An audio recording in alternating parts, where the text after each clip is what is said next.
Halo, shalom saudaraku dalam iman di dalam Yesus Kristus. Shalom alaihim.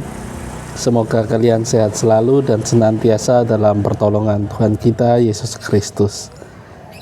Hari ini saya akan membahas topik semakin banyak cobaan, semakin banyak mujizat terjadi. Kenapa bisa seperti itu? Karena Tuhan Yesus sudah mengalahkan dunia ini. Beliau sudah disalibkan di atas kayu salib untuk menebus setiap dosa-dosa yang sudah kita perbuat dalam kehidupan kita. Di dalam Alkitab pun Tuhan sudah menyatakan firman-Nya, yaitu pencobaan-pencobaan yang ada di dalam kamu adalah pencobaan-pencobaan yang biasa dan tidak akan pernah melebihi kekuatan kita sebagaimana manusia biasa ini yang serba berkekurangan dan serba kepanikan, kecemasan dan ketakutan.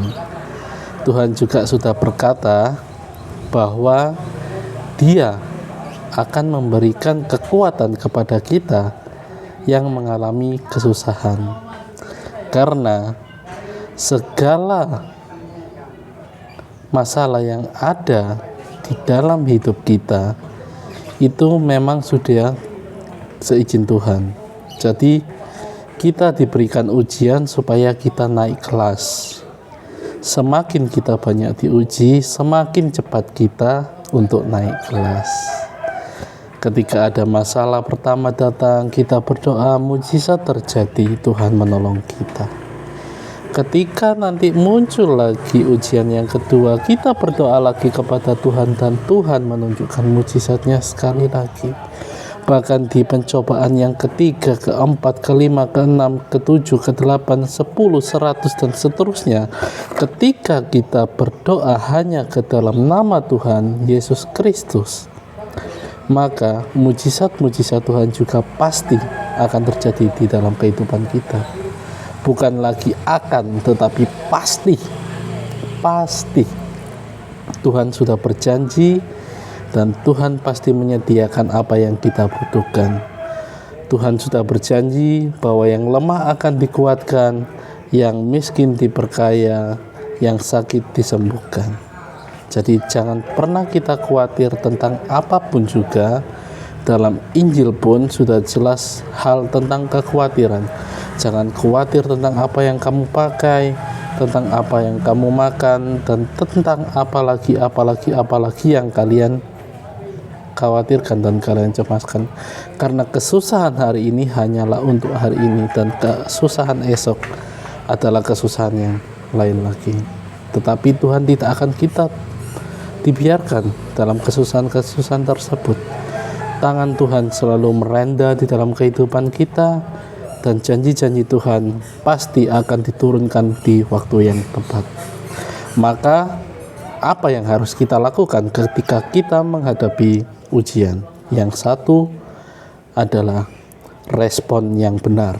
Jadi ketika ada masalah, jangan mengutuki Tuhan, jangan menyalahkan apapun dan siapapun, tetapi merespon dengan baik apa yang menjadi permasalahan dan pergumulan kita, dengan cara mencari wajah Tuhan, dengan cara berdoa kepadanya, memohon ampun, meminta pertolongan, berserah dan meminta pertolongan Tuhan melalui Roh Kudus-Nya untuk menyelamatkan kita, membantu kita, melepaskan kita dari cengkeraman pencobaan-pencobaan yang ada di dalam kehidupan kita. Berdoalah dengan sungguh-sungguh, kenalilah siapa Tuhanmu, dan curhatlah kepada Tuhan tentang permasalahanmu. Bapamu saja yang di dunia tahu bagaimana memberikan yang terbaik kepada anaknya, terlebih Bapamu yang di surga. Baik, saudaraku di dalam iman,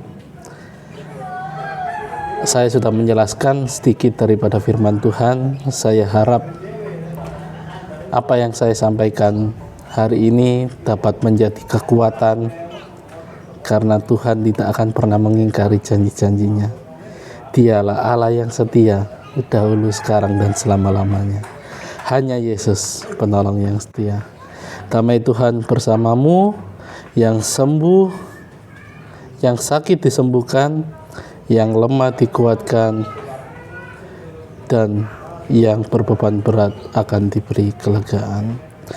Damai Tuhan akan menyertai engkau di dalam sekolahmu, di dalam perkuliahanmu, di dalam pernikahanmu, dalam hubunganmu, di dalam bisnismu, dan dalam semua aspek kehidupanmu, hanya di dalam nama Tuhan Yesus Kristus. Maka Roh Kudusmu, Roh Kudus Tuhan telah disampaikan kepadamu. Amin. Haleluya. Tuhan Yesus memberkati.